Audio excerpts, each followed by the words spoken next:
We should be starting soon. I'd like to welcome everybody to this session this morning. And as usual, I'd like to start off with some thank yous.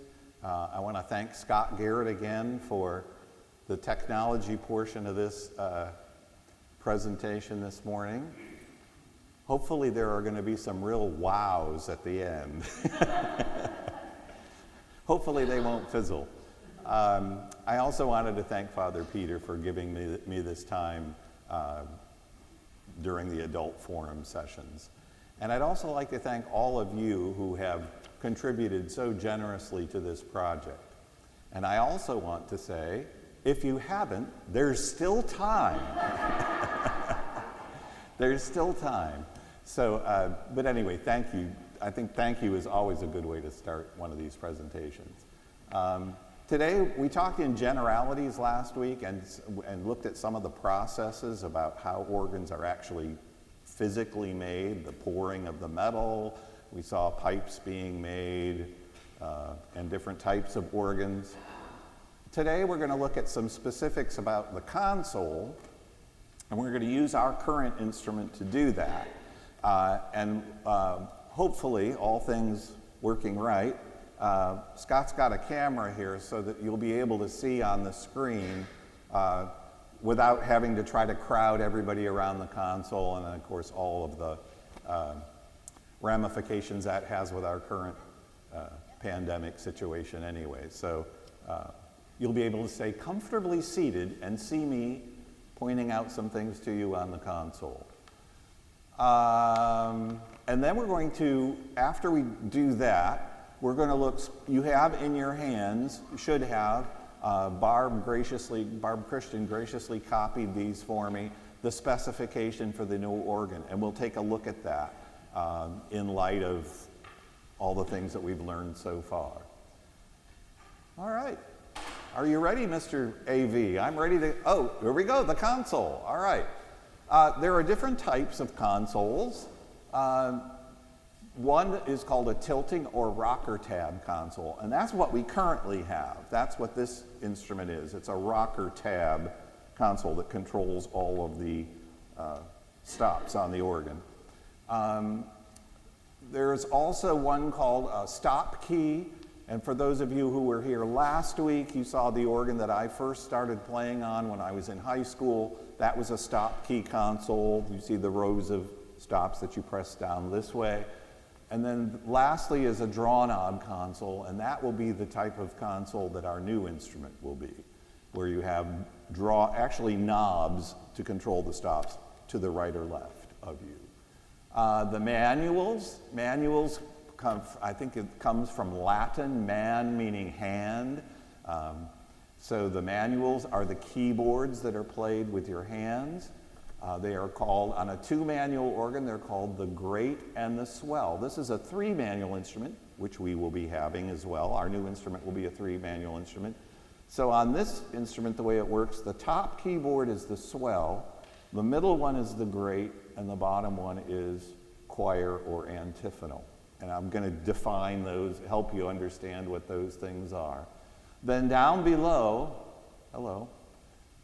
down below are the pedals that you play with your feet. There we are, we're back again. And there are some other controls which are not terribly visible there, but you can just see above the organ bench, right in the middle, it should look like 3 little black squares. Those are pedals that your feet operate, and then to the left and right are some other controls that the feet operate. An organist is often equated with being an octopus because it's actually a quadrupus because you're using both of your legs and both of your arms and hands. Okay, yeah, and I talked about those pedals are the swell and crescendo pedal, which in a moment when we have the camera activated, I'll actually show you on our console. Scott, when it's possible, will you talk facing out? Sure. Certainly. I'm Scott, he's She knows that. Okay, types of organ pipes, flue pipes and reed pipes. We talked about these last week. I can look at you, I'll look at my notes this way, and then I can talk to you this way. Principals are diapasons. That's the primary organ tone. It's non-imitative. It's the true organ tone. It doesn't try to imitate any other instrument. It's a tone that's assertive, and it's good for leading hymns. And then we have flutes. The name is going to tell you what it's doing, is imitative of flute sounds. They can be made either of wood or metal. Diapasons are always metal, always metal. And then strings are just narrow-scaled diapasons. It's trying to imitate the sound of a violin. And then we have reed pipes. And on the reed pipes, you have chorus reeds, and those are usually trumpets, trombones, that sort of name of a stop. And then imitative reeds, and those are your oboes, clarinets, crumb horns. You probably never have heard of a crumb horn before, but a crumb horn is an old Baroque instrument.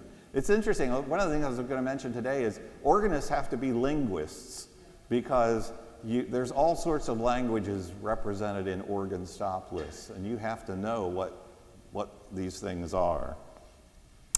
Okay, and then we have, okay, so this is pictures here. One of the things that we're going to talk about in the specification is the number of ranks an organ has. Well, what does that mean? Well, if you think of ranks as being like rows of soldiers, you know, you hear come up through the ranks. Yes? Okay, well, there you see, if you look at the pictures there, the rows of pipes. And a rank of pipes is usually one stop that has one sound, one key for each, one pipe for each key on the keyboards, one pipe for each pedal on the pedal boards. So a one-rank organ would have one set of pipes, probably 61. Something sort of interesting, organs, there's a group in the United States called the American Guild of Organists, and they came up with standards, I don't know what year, but they came up with standards on console measurements, how many keys should be in a keyboard. Most 61, the console you saw preceding was 61 notes. Now, not all organs are. Some organs have actually fewer keys. They might have fewer pedal keys. But they try to maintain a relationship of how things are built, so that as an organist travels from organ A in one place to organ B, it's not like starting all over again. And this was often the case in long days of long time ago. You'd find anything. And actually still, there are still variations. The pedals. On this organ, the pedals are what they call concave and radiating, which means they dip in the middle, and they're higher at the two outside edges, and that makes playing at the extremes easier for the player. But it used to be that pedals were flat. Okay, and the other thing I mentioned was radiating. So that means the pedals, they start straight in the middle and then they sort of fan out. But flat pedals you can also have pedal boards that are straight pedal boards. And let me tell you, I went with Sweden, as many of you know, a few times, and I got to play some organs over there. And some of them had straight, non-radiating pedal boards. And it was interesting trying to play those instruments because things weren't where I expected them to be. So anyway, the AGO, the American Guild of Organists, has done, I think, a good thing in coming up with some standards by which organs are made. It's helpful to organists. Okay, next one. Okay, some more parts of the. Scott had a great sense of humor in putting together this slideshow because you're going to see more parts, still more parts. At the top here, you see the top arrow is pointing to something called couplers. Now, our instrument does not have them in that area. They're located in a different area on our instrument. What couplers allow you to do is to link keyboards together. So actually, what's the purpose of having more than one keyboard? That's a good question. Well, each one controls a division of pipes.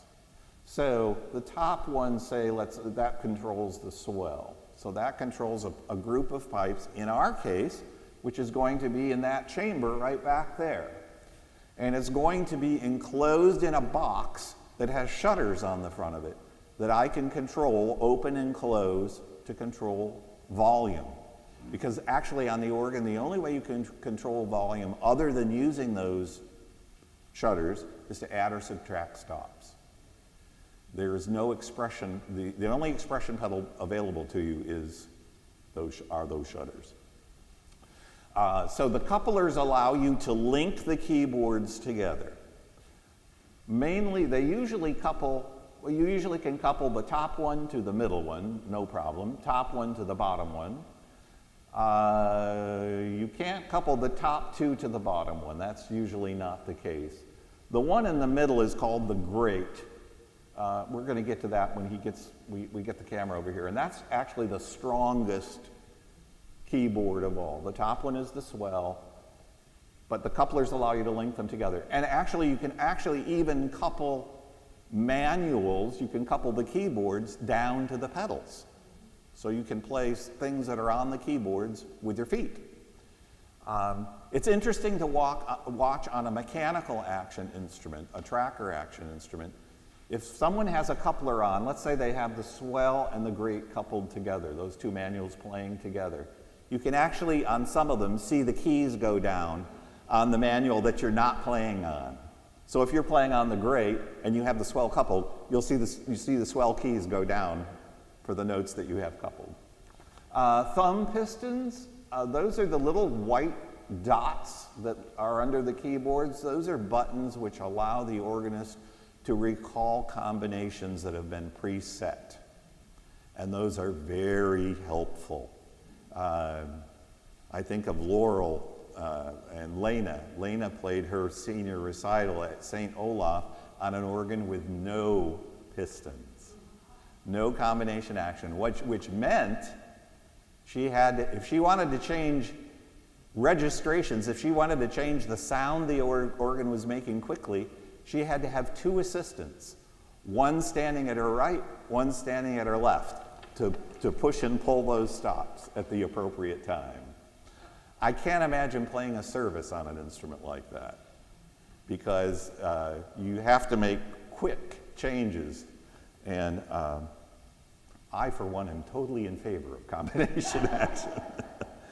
The toe studs, those are pistons really for your feet. So you just reach up there with your toes and press, and it will do the same thing that the thumb pistons do, which is to recall a preset combination that you need. The advantage of those, of course, is if your hands are busy and you can't reach down to push a thumb piston, and your feet are not busy, you can push one with your feet. Kevin? Yes? Do you wear special shoes when you do that so you can feel where your feet what's going on? That's a very good question. Actually, I do. What was the question? The question was, do I wear special shoes to be able to touch those pistons? Actually, you need special shoes just to play the pedals. When I first started the organ, my organ teacher said you'll need to get a good pair of Oxfords. That was the thing then, was to buy a pair of Oxfords. And I did have a pair of Oxfords, and I used those shoes all the way through undergraduate school and graduate school. And what people were doing back then for organ shoes, and I'll get into why they're necessary in a minute, was they were buying tap shoes, Capizio tap shoes for men, of course without the taps. That wouldn't be too good on the organ pedals to have clicking every time you're playing with your heels. But the significant thing, two significant things about organ shoes. One is they need to have a heel that's high enough. A lot of regular street shoes that you buy either have no pronounced heel or very little heel. So you need to have a heel that's high enough. Secondly, the thing that's significant about organ shoes is the soles and the bottoms of the heels are leather. Rubber does not work because it catches on the wood of the pedals. The leather on your heels allows you to slide. Now, should you wear them outside in a rainstorm? No. No, because that leather, if the leather gets wet, it's like glue, it sticks. It gets sticky. And of course, the other important part about an organ shoe is that they're close fitting. So there are actually two companies in the United States that make organ shoes. One is called Organist, that's the kind I use. And there's another one, are you ready for this? It's called Tic-Tac-Toe. With T-O-E as the last word. But that's a good question. I'm glad you asked that. And I wanted to say too, when I got my first pair of Capizios, it's like, why didn't I do this years ago? It was like, I don't know, I took off weights around my feet or something. It was just amazing. All right, still more parts. Here's our comedian over here to my left. The blower. Yes, we need air to make a pipe organ work because it functions on air. Our instrument's going to have two because we're going to have a division in the back and the organ in the front. So we'll have a blower in the front that will operate all of what will be up here, and then we will have a blower which is located in the back that will operate the antiphonal division. So I'm not sure, a lot of instruments that have two blowers, you might have two on switches. Sometimes you have to turn on both. I think that's all you need to know there. The wind chest is what the pipes sit on. We talked about that last week. The very bottom thing that the pipes sit on is called the toe board because that's where the toes of the pipes sit, make contact. And then a little further up they have something called a rack board. And all the rack board does is just to stabilize them so they don't fall over. No. And then casework. Our instrument will have a case. Some of it will. Some of it will. The grate and the pedal divisions will have a case. Down on the left hand, I'm sure you've all seen it by now, down in that left-hand corner is a artistic rendering of our instrument. And this part of the instrument will be encased. And what's the significance of a case? Several things. Number one, it protects the pipework. It protects the pipes from getting dust in them. Dust is not a good thing, and for any instrument. It also serves to blend and project the sound. And the way it can be best demonstrated is if I'm talking like this, and now I'm talking like this. You hear the difference. It makes a projection in the sound. So it's to blend and project the sound, and then also to protect the pipes. Otherwise, they'd be completely exposed. And we are going to have some exposed pipes on our instrument. So, there you go. The antiphonal organ that will be at the back of the room will be entirely exposed. One of the interesting things about that part of the instrument is it's going to have a wonderful trumpet on there called the herald trumpet. So it's going to it'll be a nice big trumpet for fanfares and that kind of thing. And we did actually originally look at something called a horizontal reed. Most pipes sit vertical, but the Spanish came up with this business of mounting pipes so they were horizontal.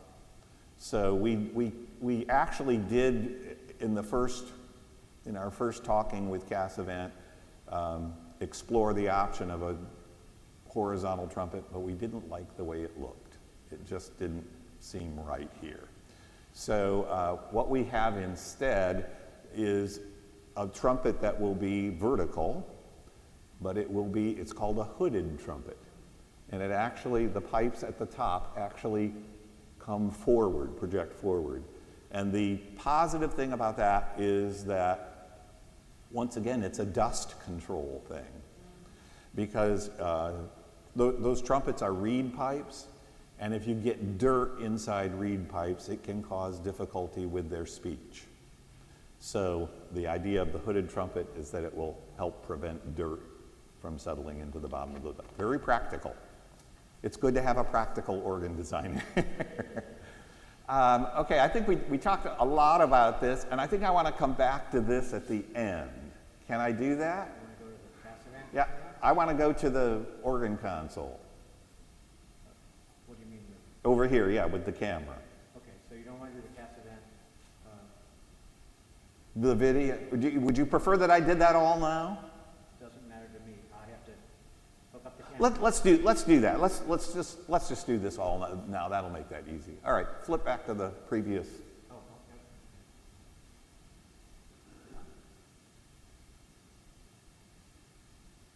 And we'll look at the specification.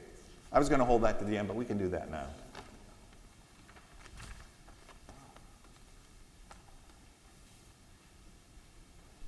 Oop. Yes. I need one of those specification sheets. Thank you. Thank you. All right, so if we look at, take a look at this sheet, we'll look at some of the information that it says proposed specification. Specification is, I'll give you the technical meaning here, the list of speaking stops arranged by divisions, including how many pipes, tone source for unified stops, we'll talk about that in a minute, electronic digital stops, the number of manuals, complement of couplers and combination, etc. So you see ours says proposed specification, 3 manuals, all right, so 3 keyboards on the console, 28 stops, and 33 ranks of pipes. So it's interesting that I think one of the things I noticed right away, and I hope you do too, is the number of ranks is greater than the number of stops. That's because some stops are multiple ranks. They have more than one. So, and we'll find those as we take a look through the specification. So let's look at the great organ. Notice it has a Roman numeral 2 by it. That just means it's the second keyboard from the bottom. The bottom one's going to be 1, the middle one's going to be 2, top one is 3. We start off with a Gedeckt 16. Okay, what does 16 mean? 16 means if the pipe were open, it would need to be 16 feet long. That's what that 16 means. It also means, it tells the organist that the pitch that note will sound will be an octave lower than the pitch if I played the same note on the piano. So if I played a middle C on the piano, and I went over to the organ and drew a 16-foot stop and pressed middle C, it would sound 1 octave lower. Now, the reason I said open, an open pipe would have to be 16 feet long, because if you put a stopper in it, I didn't bring my visual aid, but we passed around that pipe last week that had the stopper in it. If you put a stopper in it, it effectively lowers the pitch 1 octave. So now I can make a 16-foot, if I put a stopper in an 8-foot pipe, I can make a 16-foot sound. So most likely this instrument will either have stoppers or caps over the tops of the pipes, which would mean that, what it means is the low C then would be 8 feet long. It's the lowest note of a particular stop is where you get the feet. That's what these numbers are. So number 2 is open diapason. That's an 8-foot stop, and that one is open. It says it right in the name. So low C is going to be how many feet long? 8 feet long. That pipe's going to be 8 feet long. Exactly right. And notice they also give us in the, I didn't mention the next column for the 16-foot Gedeckt. It says from swell. So that means it's actually going to be electronically available on the grate, but it's going to be located in the swell. The second one says open diapason 8. Okay, so we know that's an 8-foot, it's a unison stop. 70% tin. Remember, tin makes the sound brighter. Right, okay?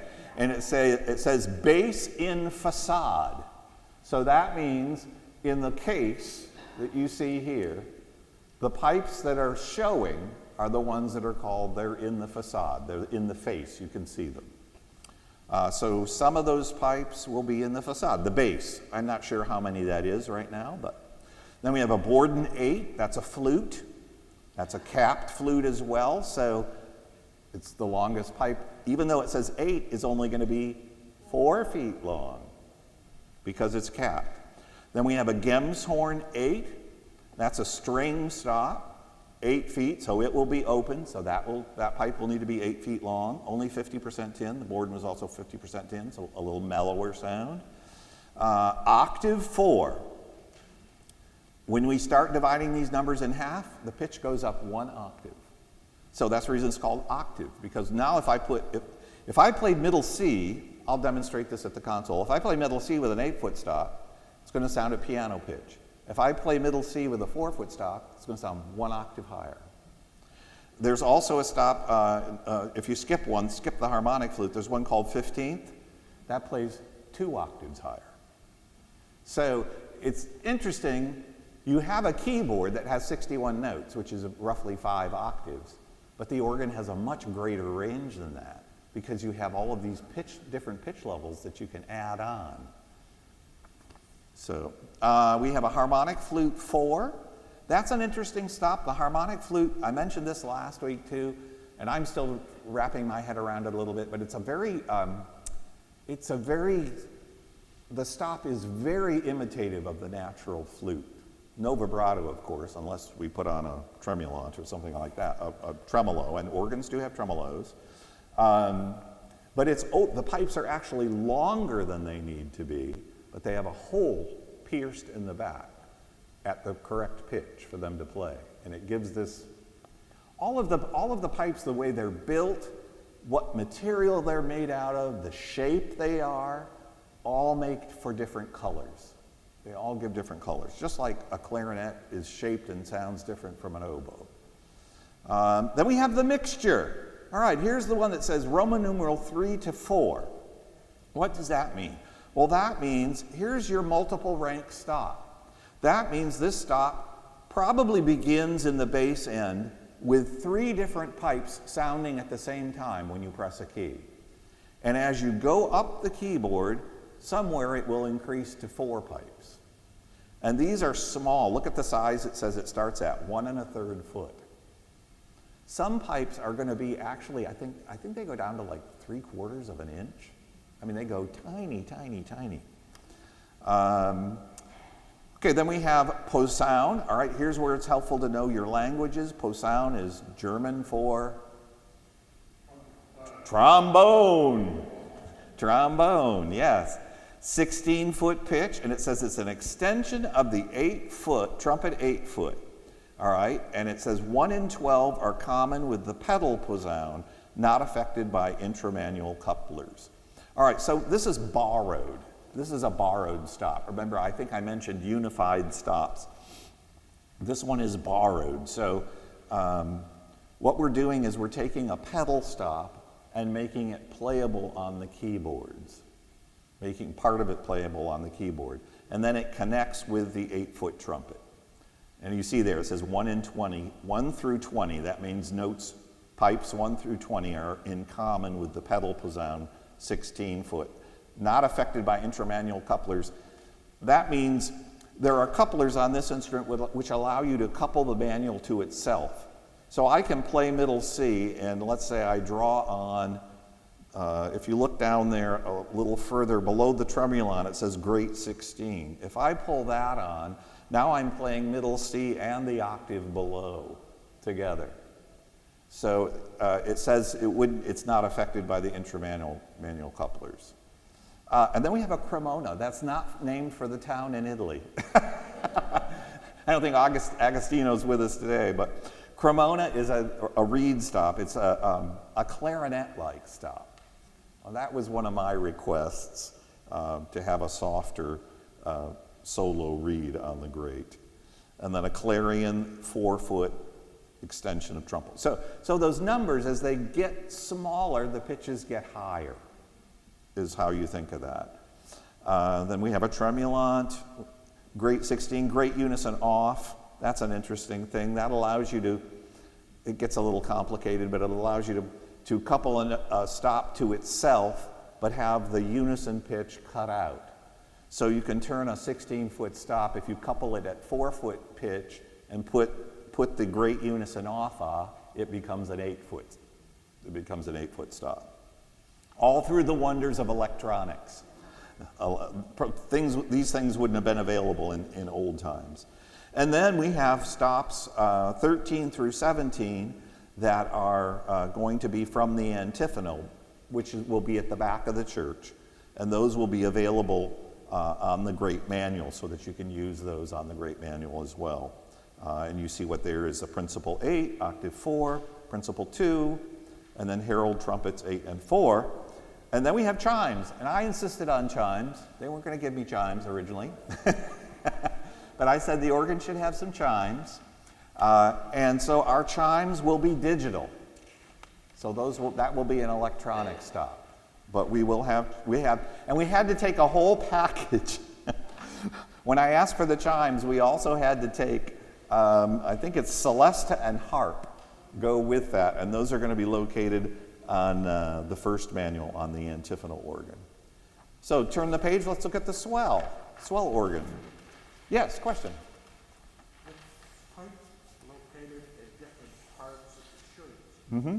does that affect the sound? You're thinking about delay, maybe from the console. I think in our room, I think it will be not a great factor. Can you repeat the question?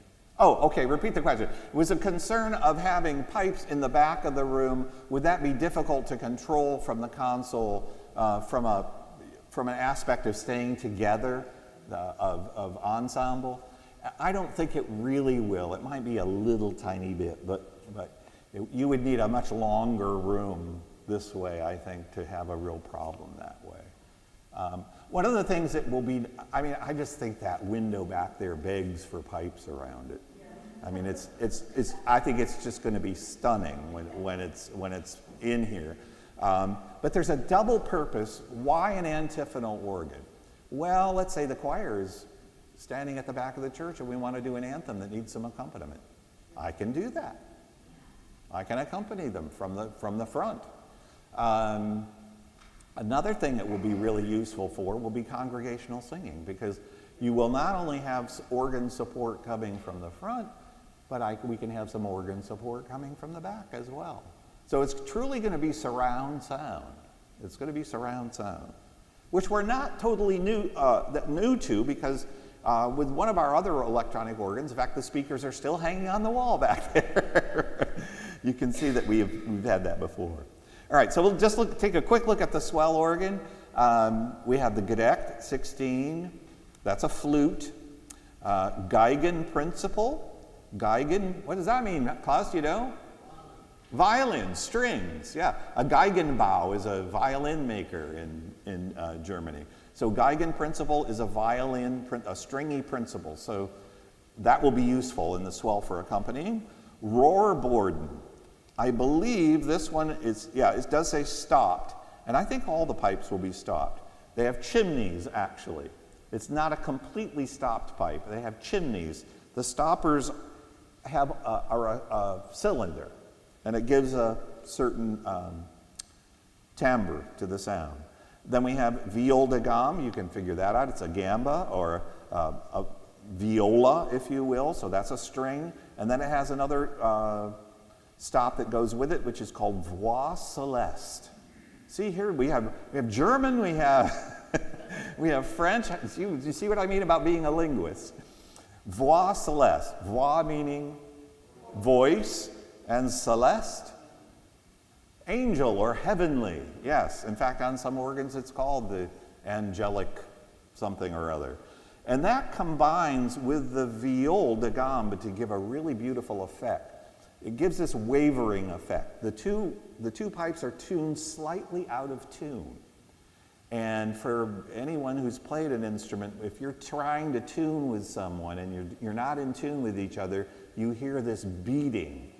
There's a beating. And the object when you're tuning is to get those beats to go away. But the object here is to have those beats. It's a desirable effect. That was something that came about in the Romantic period. Then we have a Geigen octave, all right, that's going to obviously go with the Geigen principle. A spire flute, that's interesting, I even had to look that up. Well, it's the shape of the flute, it's the shape of the pipe. The pipes are actually conical, so they're not just straight up and down this way, they actually taper as they come to the top. And that gives, once again, it affects the tone quality, so it's another color, gives you another color. Then we have a Nassard, 2 2/3 foot. Something interesting about this, and I'll show you this with the console in just a moment. The fractional stops do not play unison pitches. What do I mean by that? If I play a middle C on a 2 2/3 stop, if that's drawn, it's going to produce the note G, not C. Why, you ask, would you want that? Well, I don't want to go into a big long thing about the harmonic series, but every instrument's timbre, what makes you distinguish a clarinet from an oboe is the tone that they make has what are called overtones. And those overtones are partials of something called the harmonic series. And that is what gives the clarinet its color. And that's what these fractional stops do. You generally do not play them by themselves. Otherwise, you'd be playing in a different key. What you do is you combine them, like say with an 8-foot stop. If you put an 8-foot stop and a 2 2/3 stop together, you're going to get a sound that's very similar to a clarinet. Laurel might argue with me about that.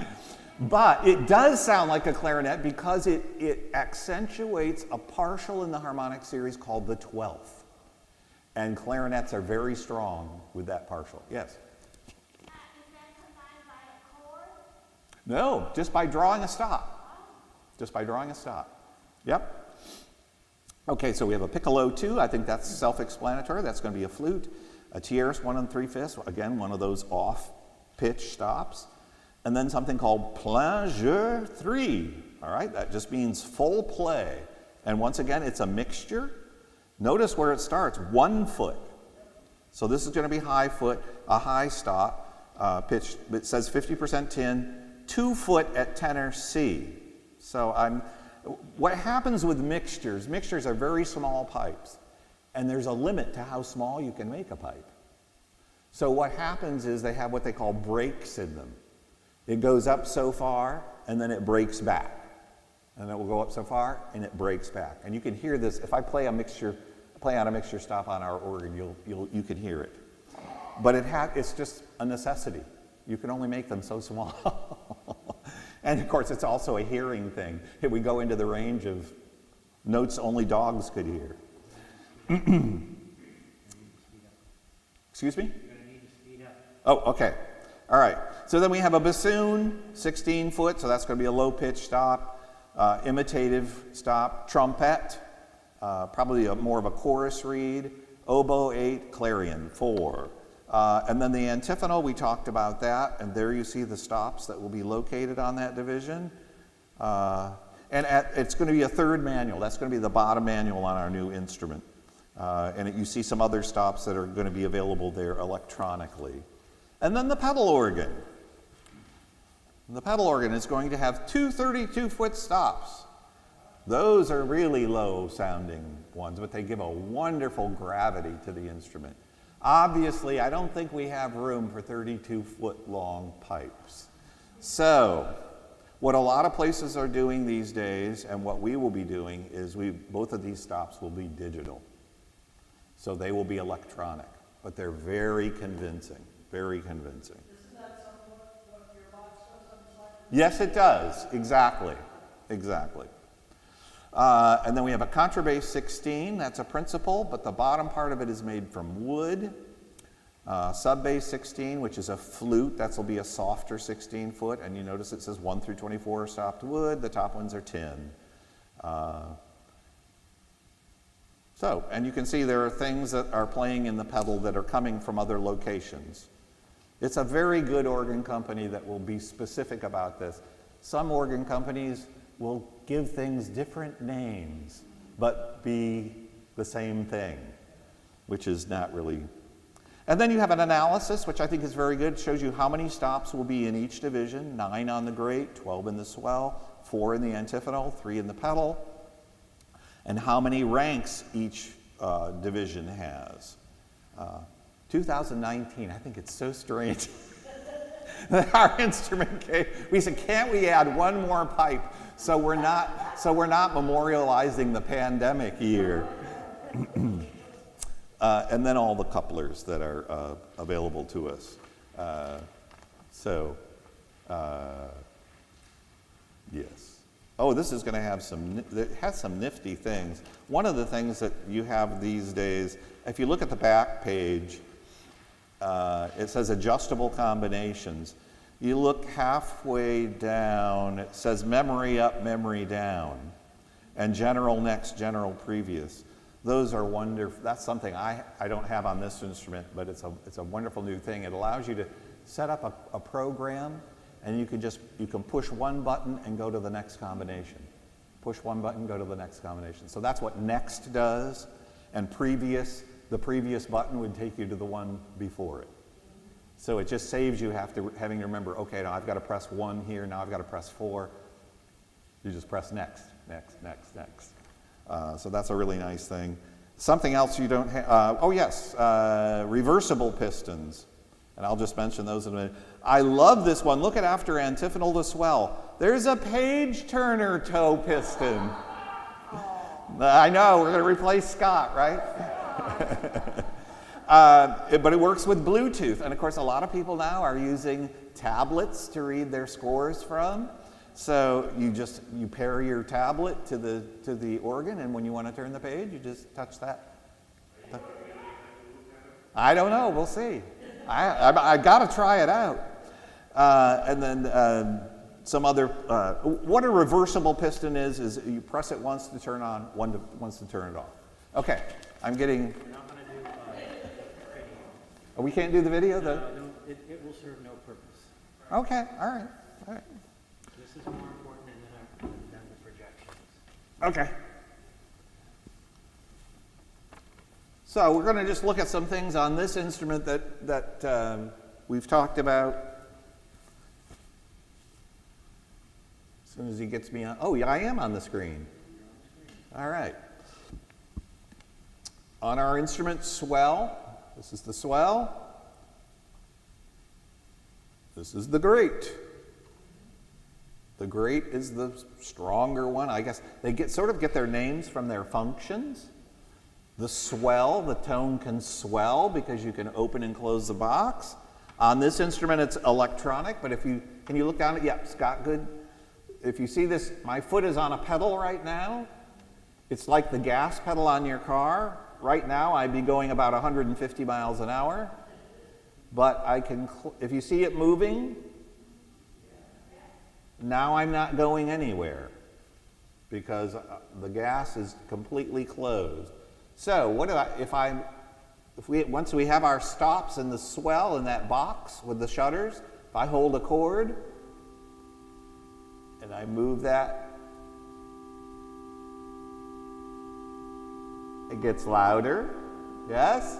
If I go the other direction, it gets softer. And that's the only way I can really control the volume on the organ. The other way is to add and subtract stops. There's another pedal that lives right next door to it, this one here. This is called the crescendo pedal. And what it does is it automatically adds stops in a predetermined order. So this is going to add and subtract stops. So if I start, here it's at 0, so nothing will play. Sorry, I want to open this one up.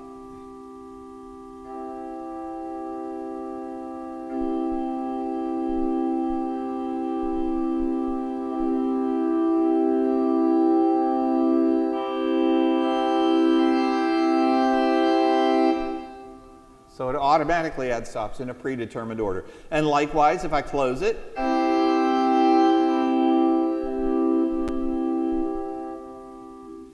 takes away the stops one at a time. And here are the toe pistons. The nice thing about this instrument is that they do light up. On our new instrument, everything will be moving, so I'll actually be able to see the stops move. Here, nothing moves. Everything works with lights to tell me that it's functioning. So the toe pistons are down here. These to my left control the whole instrument. So watch the stop tablets as I press one, and you'll see things happen. So each one of these is recalling a different combination. And I don't have my organ shoes on, but they do still work. So each one of these is preset. And of course the possibility of hitting a wrong one is always fun. Way to our left here is one that's unlabeled. And on this instrument, we do have what's called a Zimbelstern, and one of our previous organists, Eugene Zontag, made it. What it is, what Zimbelstern means, is a ringing star. And in old organ cases, there was actually a star in the organ case with bells hanging on the back of it. And it would it'd be hooked to a belt, be belt driven. And when that was engaged, the star would turn and the bells would ring.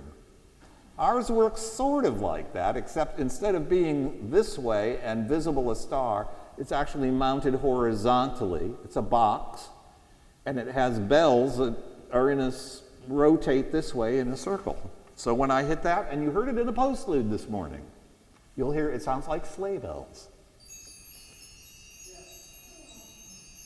Yeah?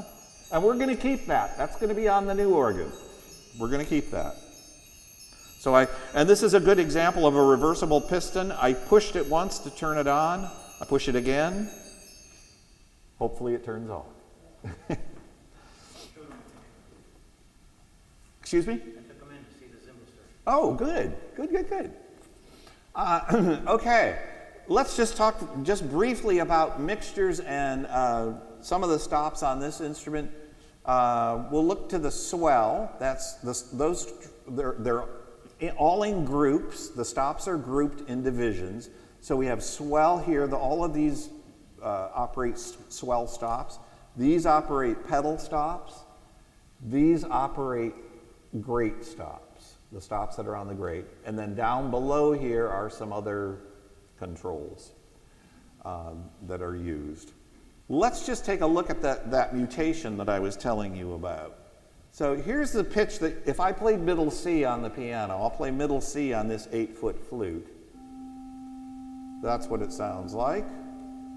Now if I play that same note with a 2 2/3 Nasard, it's going to, before I actually play it, it's going to sound this pitch. Let's see if I'm right. It sounds that pitch. But you notice that it's quite a bit softer. So it just gives it just adds a color. So if I play, here's my 8-foot flute, and if I add the Nasard to it, do you hear how the whole color of the tone changed? Very basic, sort of fundamental sound, and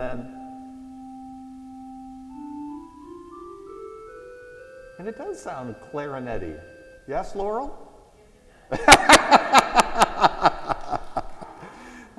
And then we have a tierce, which plays. Let's see. I think it plays a third. Tierce is a French third. So here's middle C, and I think it will sound this note. So here's our middle C. Here's the tierce. Very good. Yeah. So, and there's a very good combination that's often used with those two stops together. So here's our 8-foot. Here's adding 2 2/3 and adding the tierce.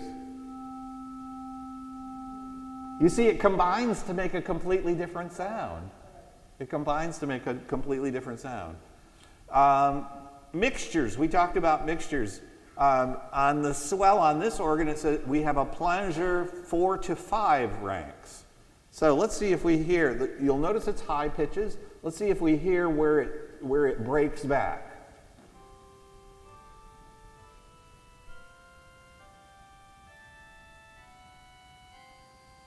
Did you hear right there something happened? Listen again.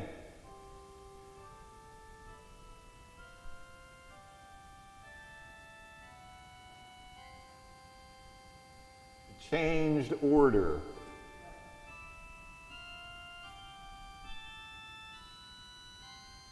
Changed order again. All the C's on this organ. That's sort of a vestige of the time when organs didn't have stops, where when you drew a stop, you drew on several stops at once, instead of being able to separately control them. The pedals, I think, are interesting. Normally, we think of them playing low notes, and they do.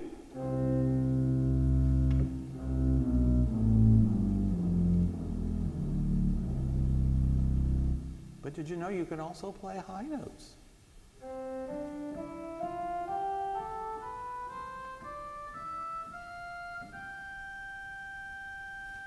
And we mentioned the coupler. Let's take a 2-foot flute. That's going to be a very high pitch from the swell. And I put on swell to pedal. I can play that. I can play this with my foot. Well, it's going to be an octave lower, but.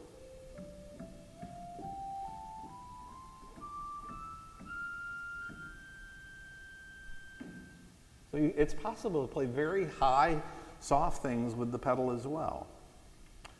Some examples of different types of tone. The principal tone, that's the one you're most used to hearing hymns played with.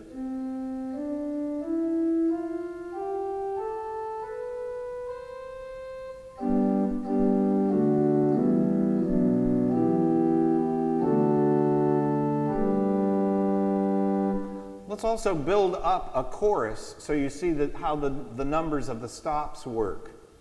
Here's the 8-foot, so if this is the same note that would sound on the piano, or what you would sing if you were a lady. Here's the octave 4, principal 2.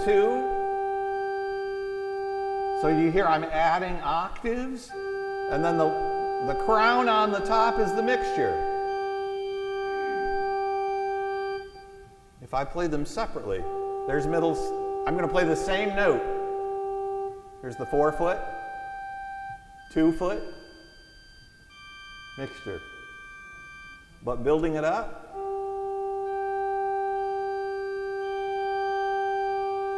it becomes another sound. It becomes another sound.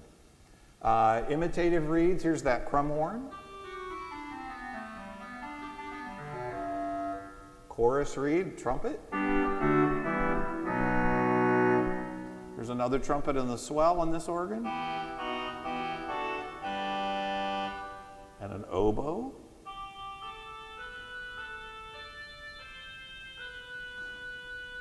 Oh, I want to show you the Celeste too before we finish, that I talked to you about that wavering sound. Here's the one. This is a viol, or a viola in our case. Listen to the different. Now, this is going to be maybe a little difficult, but there is the next stop I'm going to play, you'll hear, will be slightly higher in pitch. Listen again. Here's the first one. Here's the second one. It's just ever so slightly higher. And when we put those together, this happens.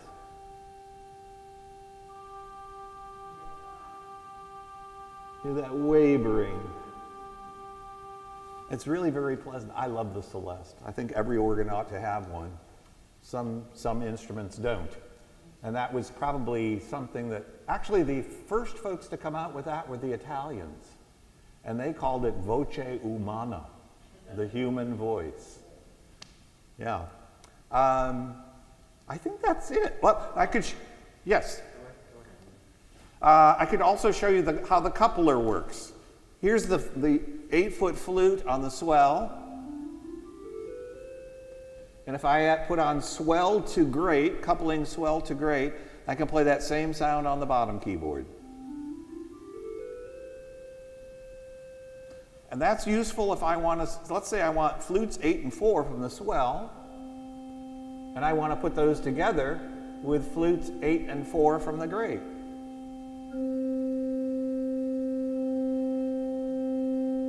Now I'm playing them together. Good. All right. And now we have a treat. Oh, yes, yes, yes, yes. We got to douse the lights for this treat. Yes. Thank you. You're welcome. I know it's a lot of stuff. Okay. Is the music that you purchase for the church, does it tell you, like, which stops to use, or do you have to go through? The question is the music that I play for church does it tell me what stops to use? And the answer is sometimes yes. There's a problem with that. Since every instrument's a custom instrument, you're not always going to have exactly what someone specifies, if they do specify. So the organist has to be very knowledgeable about what it is this person's asking for and try to duplicate it to the best of their ability. Sometimes all you get is a dynamic marking, let's say mezzo forte, and then you have to figure out. I have trouble buying shampoo, there's more than 3 flavors. And I'm worried about the new flavors. Yeah, so here's our antiphonal, a little larger than life.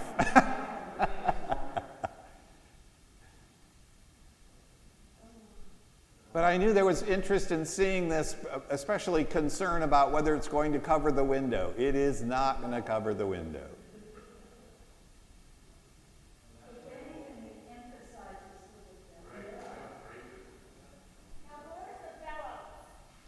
The bellows are going to actually be in the sound room. So, you know where the cabinets are in there? We're actually taking away the open spot above that. And there'll be a new chamber there, and the bellows will sit there, and they'll come directly to the wall. The wall is right adjacent, so very easy. And they'll go into that bottom part. Into the bottom box. Into the wind chest, right? You see the hooded trumpet. I think you can see that it looks like black circles. Those are the hoods that are facing you. Right. That's right. Up periscope. Exactly. Exactly. Yeah, so that gives you an idea. It's going to be how many inches deep? 42 inches deep. 42 inches deep. Inches from the back wall. That little indentation is 18 inches, so it'll be 18, whatever, 24 inches more. And it will have lighting underneath it too, which will be nice. For down lighting underneath, yeah. Okay, so the next one. Yes. Not going to be back there.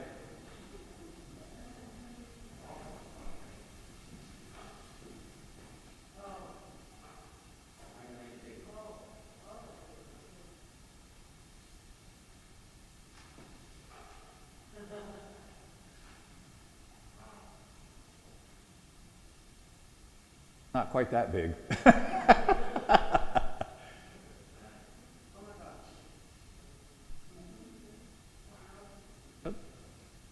That's probably about right.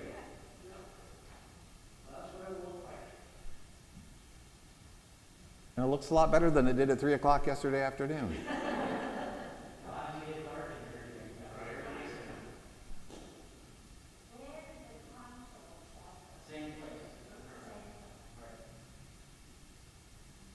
We may need additional depth. We don't have some of these measurements yet, so we may have to cut into the first row here to compensate for the larger console, because it will be bigger than the one that we have now. Of the choir loft.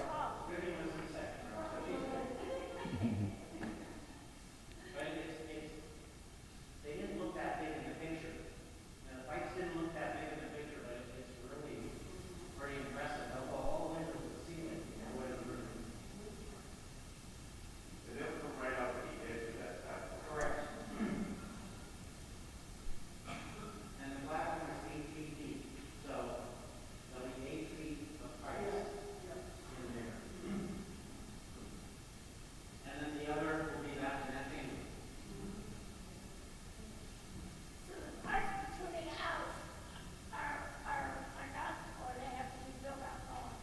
No, the platforms are their given size.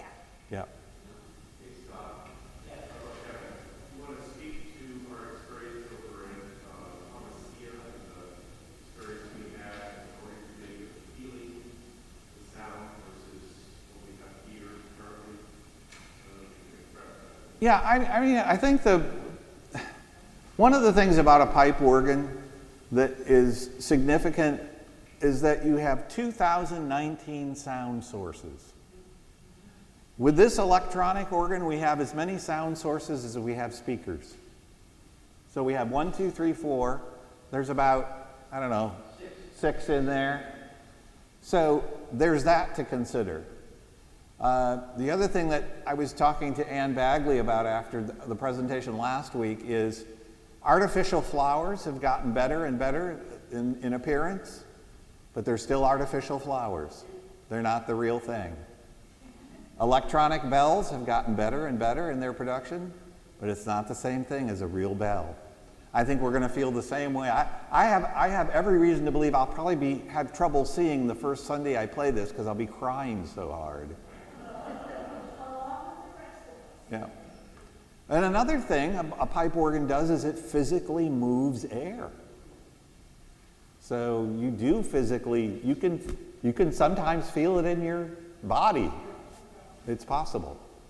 Now, I'm really hoping, and I think the company that we've selected is a fine company, Cassavant. They've been in business since 1879. Their first organ is still playing. I think that speaks volumes. Their first instrument is still in use. So I think that they will take very good care in the voicing of the instrument so that it's appropriate for our room. So it's not going to be, that's another thing people think pipe organ, oh, it's just going to blow me away. It's going to be so loud. And I'm sure you've experienced ones that have, and I have too. But we're certainly hoping that that won't be the case for us.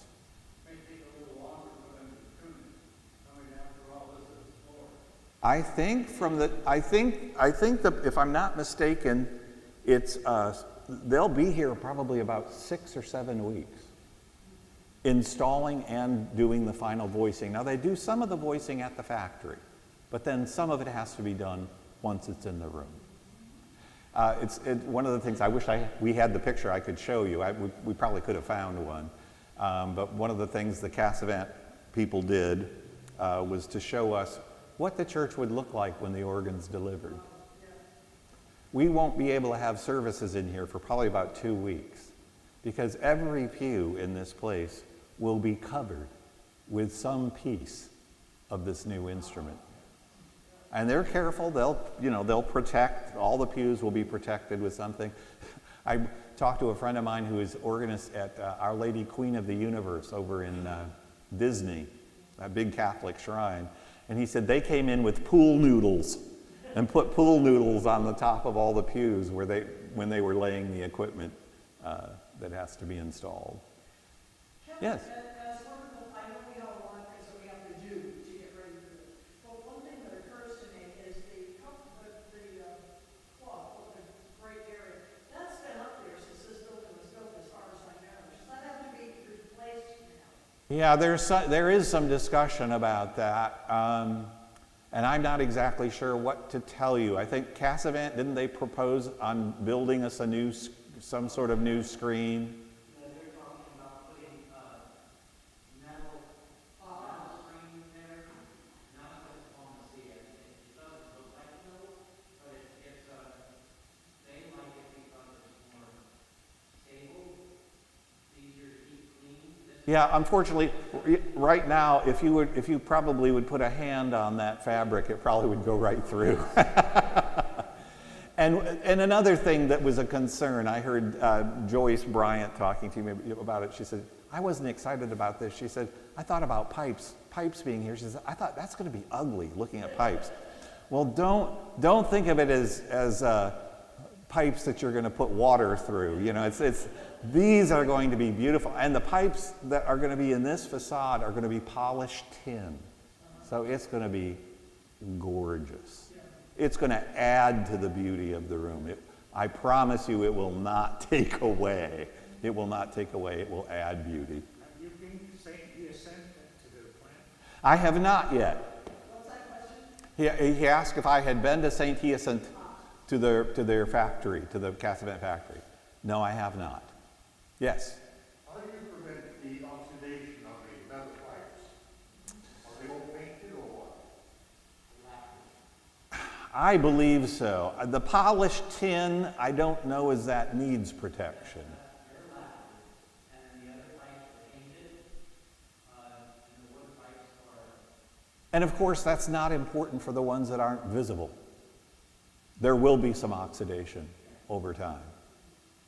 All you need to do is go down to St. Jerome's Roman Catholic Church down in Largo, and they put pipes out in view that shouldn't have been.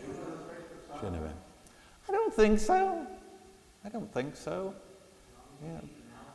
I mean, pipe organs are still playing from the 13th century, 14th century, and those pipes are made mostly of lead. And of course, the other thing is the wooden pipes. Termites. How about, Oh. moisture and the wood absorbing the moisture. Actually, dryness would be more an enemy than moisture. Dryness would be worse because the wood would pull apart and split. Moisture is actually probably going to be our friend. And with leather will be your friend too. Yeah. The air conditioning on, it stays on 79, 78, 79 all the time. It's half dry. You don't see the wood in here falling apart, but there's a whole lot of wood in here. It's not falling apart. It's a little wash. Well, so will these. The pipes are orange. And I would say a great percentage of the pipes are metal. I think I don't know percentage-wise on this instrument how many are wood, but it's not that many. And there's actually air conditioning in the chamber. So there are air conditioning vents in the chamber, so that stays cool and dry. Well, for years, the Allen Organ Company used to sell lots of Allen organs going around telling churches you can't have a pipe organ in Florida. It's not possible. Well. How many did you go around and play? We considered 3 companies and we played 3 instruments. And the idea behind that was to try to play an instrument that was the latest possible example of that firm's work. Because over the years, even Cassavant's style of building instruments has changed. Many of you will know that Peace Memorial Presbyterian Church has a rather large Cassavant. It's not one of my favorite instruments. And when we were first talking to the people from Cassavant, I made that opinion known. I told them, I said, I'm not a big fan. And they said, well, we're not either. They're not either. And I think it was the person who was the tonal director at the time. But if we get the result that Palmacia Presbyterian Church got, one of the things when I was playing, I wasn't even aware it was happening. When we went to play that instrument, I went to see that instrument. I was playing it, and Father Peter said, "Kevin is smiling." But it just felt, to my experience of the instruments that we played, it just felt comfortable. Almost immediately, I felt comfortable playing that instrument. The keys felt good, the pedals felt good, the sound was beautiful. And really, it was the sound that we were most concerned about. The other 2 companies we considered, the one gentleman, I think, was more of a salesman than he was an artist building instruments. Because it's more than something that's manufactured. This is a musical instrument. So there's artistry that's involved in building these instruments. which is another thing I think Cassavant has going for it. Their years of being in business, you didn't get to see the video, but one of the gentlemen talks about working with the veterans who'd been there for 30-some, 40-some years with that company, and the knowledge that's conveyed in that kind of setting. You know, it's not a conveyor belt where someone stands and plugs this part into that part and plugs this part into that part. And that's another reason I mentioned this to Father Peter, that I'm so glad we're doing this, is that we're also supporting the continued art of organ building. That's another thing that I think is tremendous. So it's an exciting time. I was thinking we ought to have like a count in the banner, Joyce, of the number of days till delivery. The number of days till Christmas. The countdown. No, it's going to be marvelous. And the Organ Guild chapter in Clearwater, they know about it. It's been in their newsletter, and I've been talking with people, and people have said, you know, this is not only going to be wonderful for your church, it's going to be wonderful for the whole community. Because there's really nothing like it in our part of Pinellas County. When was the last instrument, like organ instrument, installed here in this area? Do you know? St. Andrews. How long has it been? St. Andrews Presbyterian? So that would have been 87? So it's been quite a few years. So that is a big deal. It is. It is. I anticipate that the dedication recital will be jam-packed. So I'll just put another plug right here. We're thinking about doing a program for people who have donated to the pipe organ so that they can come and hear the instrument before the dedication recital. So there's another carrot to entice you to give to this project. It'll be a friends and family recital. Thank you very much for your time. I hope you found it interesting.